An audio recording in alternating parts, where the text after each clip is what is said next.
Hi friends, welcome to Bujjamma kitchen. ఈరోజు నేను ఒక మంచి రెసిపీ చేయబోతున్నాను. అదేమిటంటే ఈవినింగ్ స్నాక్ ఐటెం.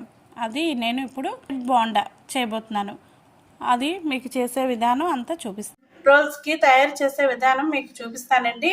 నేను ముందుగా ఇలాగ బ్రెడ్ స్లైసెస్ తీసుకున్నానండి, 6-7 తీసుకున్నానండి. ఇవి ఇప్పుడు మనం ఇలాగ బ్రెడ్ తీసుకున్నానండి. సైడ్స్ అన్నీ ఇలా కట్ చేసి పెట్టుకోవాలి. మనం ముందుగా ఇదిగోండి ఇలాగా సైడ్స్ అన్ని తీసేసుకుంటే చక్కగా బాగా వస్తాయండి. ఇవ్వండి ఇలా తీసుకోవాలండి. బ్రెడ్స్ అన్ని ఇలా సైడ్స్ అన్ని కట్ చేసి పెట్టుకోవాలండి. బ్రెడ్ స్లైసెస్గా పెట్టుకున్నాం కదండి. సైడ్స్ అన్ని కట్ చేసి పెట్టుకున్నాం కదా. ఇప్పుడు మనం వీటికి సరిపోయినంత కర్రీ ప్రిపేర్ చేసుకుందాం. కళాయి వేడెక్కిందండి. నేను 2 స్పూన్స్ ఆయిల్ వేసుకుంటున్నానండి. కొంచెం జీలకర్ర వేసుకుంటున్నానండి.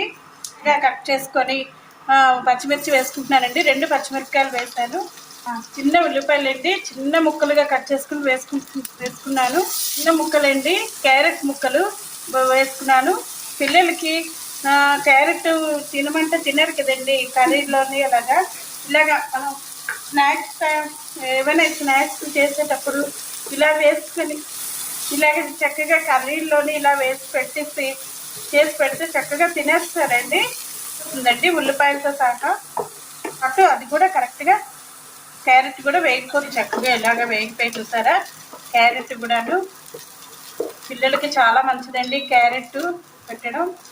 ఇప్పుడు నేను ఉడికించిన బంగాళదుంపలు 2 దుంపలు తీసుకున్నానండి. బాయిల్ చేసుకొని ఇలా చిన్న ముక్కలు చేసుకొని ఇందులో వేసుకుంటున్నానండి. ఇలాగ దుంపలు వేసుకుంటుంది. కొంచెం పసుపు వేసుకుంటున్నానండి, కొంచెం కారం వేస్తున్నానండి, రెడ్ చిల్లీ పౌడర్ వేసాను, కొంచెం సాల్ట్ వేస్తున్నానండి, సరిపోయినంత సాల్ట్ వేసాను. ధనియాల పౌడర్ కూడా వేస్తున్నానండి, కొంచెం పౌడర్ వేసానండి. 1/4 టీ స్పూన్తోనే చాట్ మసాలా పౌడర్ కూడా వేసానండి. ఇవన్నీ చక్కగా దగ్గరగా మనకు చేసుకోవాలండి. మసాలాలన్నీ చక్కగా దగ్గరగా వేపుకొని ఇలాగ ఫ్రై చేయండి. ఒక నిమ్మ చెక్కని ఇలాగ వేసుకుంటే చాలా బాగుంటుందండి. టేస్ట్ పుల్లగా చాలా బాగా వస్తుందండి కర్రీ.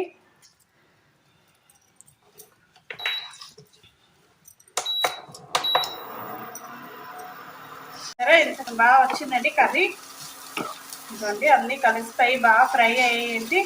ఉప్పు కారం మసాలా అంతా నిమ్మరసం వేసుకున్నాం కదండి టేస్ట్కి.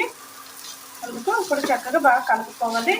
ఈ టైం పిల్లలకి చక్కగా స్నాక్స్ పెట్టడం బాగుంటుందండి. బ్రెడ్ కదండి, బ్రెడ్ కూడా మంచిది కదండి. పెద్దవాళ్ళు కూడా చక్కగా తినచ్చు.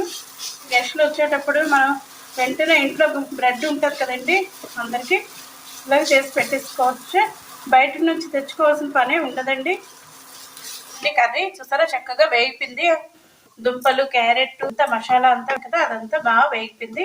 ఈ కలర్ వచ్చే వరకు మనం ఇలా వేపుకోవాలి. బౌల్లోకి తీసుకోండి. ప్రిపేర్ అయిపోయింది చూసారా, ఇలా అయిపోయింది.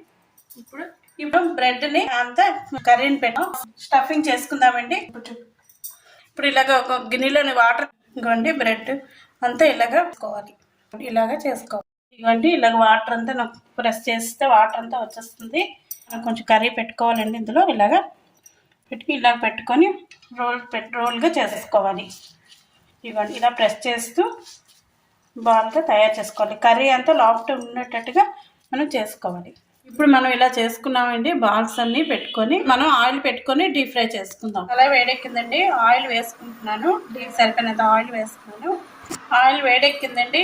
ఒక్కొక్కటి ఇలా మనం ఫ్రై చేసుకోవాలి అండి. ఇలాగా ఫ్రై అవ్వాలండి. ఆయిల్ బాగా వేడెక్కింది, చక్కగా ఇలా ఫ్రై అవుతాయండి. ఫ్రై మీద చక్కగా ఇలాగ ఫ్రై చేసుకోవాలి. చక్కగా పిల్లలు అందిస్తారండి. బ్రెడ్ కదా మంచిదండి, పిల్లలకి అందరికీ మంచిదండి. ఇవ్వండి ఇలాగ గోల్డెన్ కలర్ ఫ్రైగా వచ్చేంత వరకు ఇలా వేపుకోవాలండి. తీసేయాలండి. పేపర్ వేసుకొని ఇందులో అన్ని ఇలా వేసుకోవాలండి. అంతేనండి, ఎంతో టేస్టీకరమైన బ్రెడ్ బాల్స్ రెడీ. మీరు కూడా ట్రై చేసి నాకు కామెంట్ చేయండి. ఓకేనండి, నా వీడియోని చూస్తున్న వాళ్ళు లైక్ చేయండి, షేర్ చేయండి, సబ్స్క్రైబ్ చేయడం మర్చిపోకండి. ఓకేనండి, బాయ్.